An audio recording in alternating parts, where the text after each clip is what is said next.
It is time for Friday's panel, where we gather a couple of people who know something about something and who don't lack opinions to talk on the events of the week and to give something of a retrospective perspective on the issues that have gone down over the past week or so, and perhaps look forward a bit as well. Joining us this morning, Jonathan Ayling from the Free Speech Union, and Women's Rights Party Secretary and co-founder Jill Ovens, both joining us on the panel this morning. Welcome to both of you. Good morning. Good morning. First of all, Jill, that Port Waikato news, have you got, you were going to be standing, I thought, for the by-election for the Women's Party. I see that the nominations are due in today. Are you standing? I've put my nomination in, but we did go through a democratic process, and I was selected. So, yes, I'm standing. I'd be bloody surprised if you weren't. You weren't actually standing though at the last the last poll. So you actually didn't have a candidate. So is this a way of sort of keeping everybody's mind that you exist? No, last time we made a deliberate strategic decision just to stand a list. We knew that it takes a lot of resource to stand in electorates around the country. And we've only just got started. We only got registered on August the 28th, so we'd only be going about 6 weeks. So, but this is an opportunity where we can pool our resources into a single electorate. We have a lot of members. Half of our members are in the Upper North Island, so we'll be able to call on our people. But more to the point, Andrew Bailey, who's the current MP for National, he voted for self-sex ID. He voted to put gender into the Conviction Practices Bill, which is now the Act, of course, and means that parents and others can't have to affirm that their adolescents who are struggling with their gender identity, that instead of watching and waiting, they have to affirm that they have been born in the wrong body, which is not possible, of course. So Andrew Bailey is weak on these issues. Okay, all right. We'll look at that with some interest. Jonathan, this is a good time to bring you in because I'm a bit irritated, and I think a lot of New Zealanders will be, that it takes so long to get a final election result. Do you think that there are any credible explanations as to the delay? Well, look, I'm not sure I've heard any at the moment, but democracy is something we want to be careful with, and so I guess we know roughly what the lay of the land is. Thankfully, Winston's not off fishing at the moment, and I think we're all just excited to see a new government come into place. So we'll be there before too long. Well, I think 3 weeks is too long, don't you? Can I make a point about the running of the election this time? Sure, First of all, the Electoral Commission didn't get the easy vote cards out in time, and there was still 1 million while we were in the process of early voting. Then they didn't have enough papers, yet again, in many of the polling booths that I know about in South Auckland. And then they did it. They miscalculated how many early votes were going to be. It didn't have enough people working in those polling booths on election day. And so I agree with you. I think to answer. Jill, I think they're useless. I think they've stuffed up the election brilliantly. That's a far more interesting. I think those Jonathan, are we can't hear interesting you. questions, Jill, and I think probably that the incoming government will have a lot more to say about the questions that Jill's raising there, and I think an inquiry probably is appropriate on that question. I mean, around the time frame, if we look at other democracies around the world, I don't think it's too far off what any of those are dealing with, and it is a question of making sure they do the job properly. But doing the job properly means that, especially when you have a 2-week voting period, you've got papers there and that people can actually show up and just do it easily. Well, and the other thing, that they weren't counting them, Jonathan. So the point was that they had all those special votes coming in. There was no progress voting of them. There used to be. And this is the first time, Jonathan, can I tell you, that it's taken this long to reach a final result. Elections, traditionally, there's usually a final result on the Thursday after, or alternatively the Wednesday after that. So to get to 3 weeks is unheard of in this country. All right, The more next issue. early votes you have, the more there will be people. The more there will be people not voting in their own electorates, because if you're early voting, you're likely to vote closer to where you work rather than where you live. But this time, I think the early voting was down on the previous time, and it was a shorter period of time as well. The other big issue, of course, putting aside our election result. COVID as well. How did COVID have an influence on that? Sorry, Jonathan.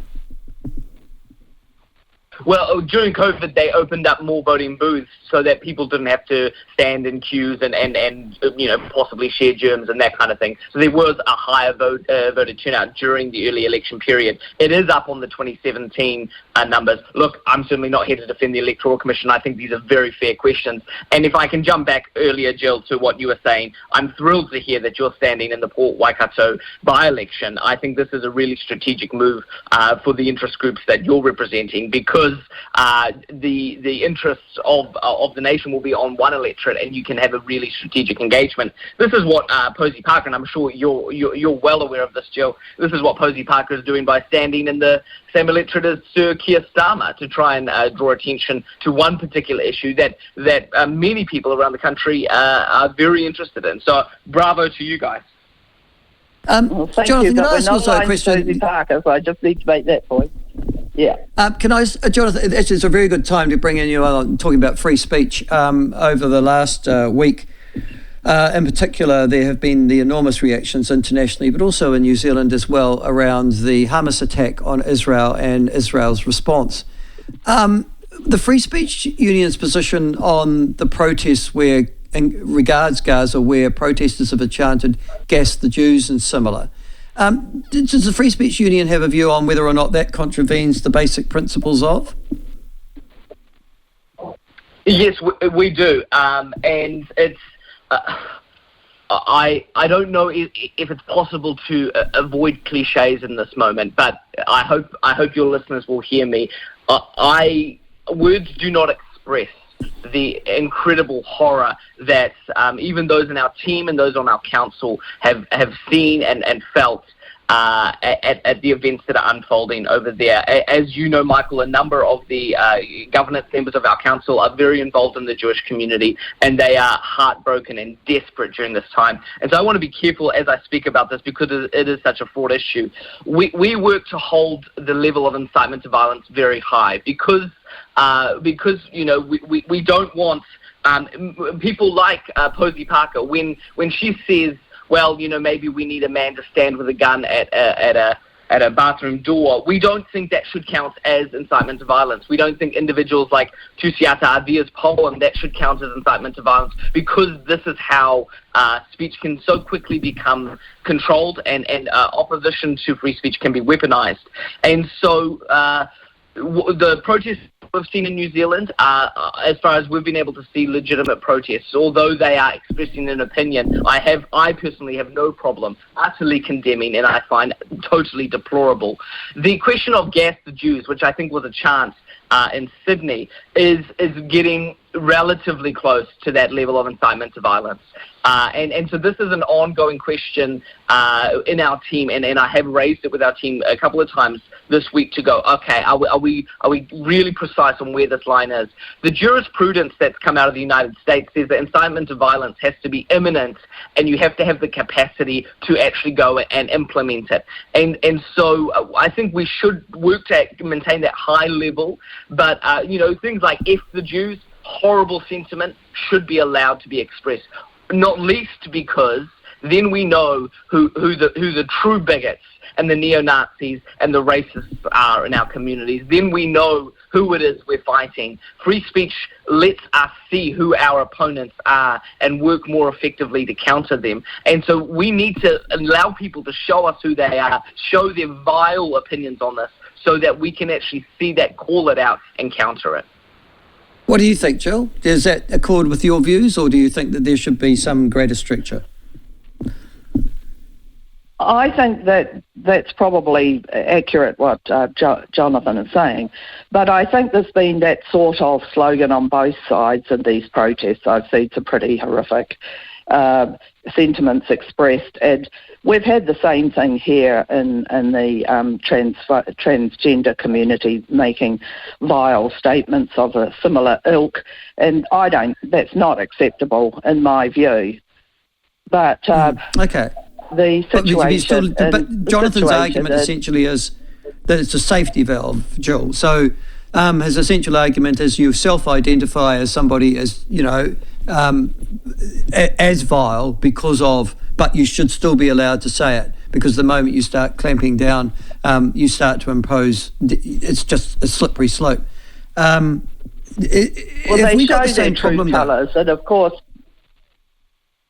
course, there's been cases in the States in regards to their constitutional rights to protest, and that was in relation to neo-Nazis protesting or going through a Jewish neighbourhood, and that was upheld as a right to free speech. So, I know it's a difficult one, but what we're facing right now with the situation in Gaza is a terrible situation where, 20 trucks are going to come through, but there's 2 million people needing food and water and fuel and medicines.